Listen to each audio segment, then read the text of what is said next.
brought to you in part by the Daily Iowan. This is KRUI, Iowa City.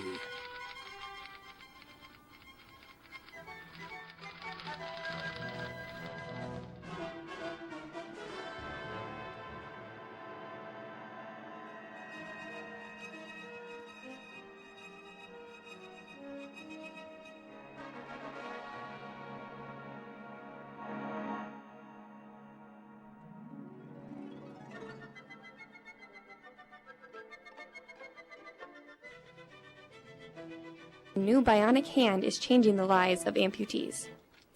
Don't be alarmed if you see a sea of lime green this weekend. Students at the University of Iowa are getting geared up for the 20th annual dance marathon. Tomorrow night, hundreds of students will dance for 24 hours straight to raise money and awareness for pediatric cancer research. Over the years, the big event has raised more than $12.7 million.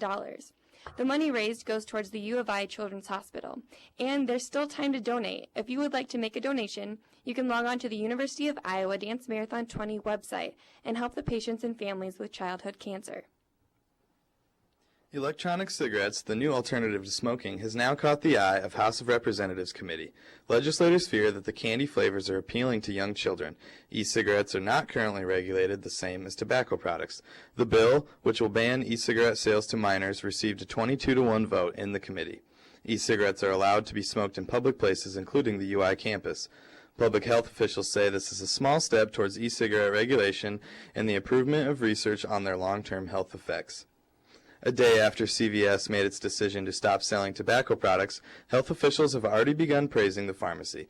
Navy Surgeon General Matthew Nathan said he believes it was a smart decision, and other companies will make similar decisions soon. Nathan says the military has been making efforts to curb smoking for service members. Military smoking habits are more common among personnel than the civilian population. CVS will cease tobacco sales on October 1st, 2014. After 13th months at sea, Jose Salvador Alvarenga was found on the Marshall Islands a week ago. He returned to the hospital today after previously showing positive signs of improvement. Swelling, dehydration, and low vitamin levels sent him back after being released by doctors briefly to talk to the media. Alvarenga's family in El Salvador has been in contact with officials in attempts to confirm his story. His journey began in Mexico, where the fishing trip started. Alvarenga's plans to go back to El Salvador Friday has been postponed. For the first time ever, a bionic hand gave the sensation of touch. Dennis Abo of Denmark lost his left hand nearly 10 years ago. But after an operation last month and numerous tests with a bionic hand, he was able to feel once again. Abo said, quote, "It was intuitive to use and incredible to be able to feel whether objects were soft or hard, square or round." End quote. The bionic hand is still a prototype, but details of the study can be found in the Journal of Science Translational Medicine. And while the new bionic hand allows amputees to feel a soda can in their hand, the University of Iowa would appreciate if they remember to recycle that can. The university has now entered Recyclemania 2014, a national competition between 500 other campuses to promote recycling and waste reduction on campus. The race to recycle the most and waste the least will last till the end of March, and a variety of events throughout the 8 weeks will be hosted by the Office of Sustainability. This is only the second year Iowa has competed in Recyclemania.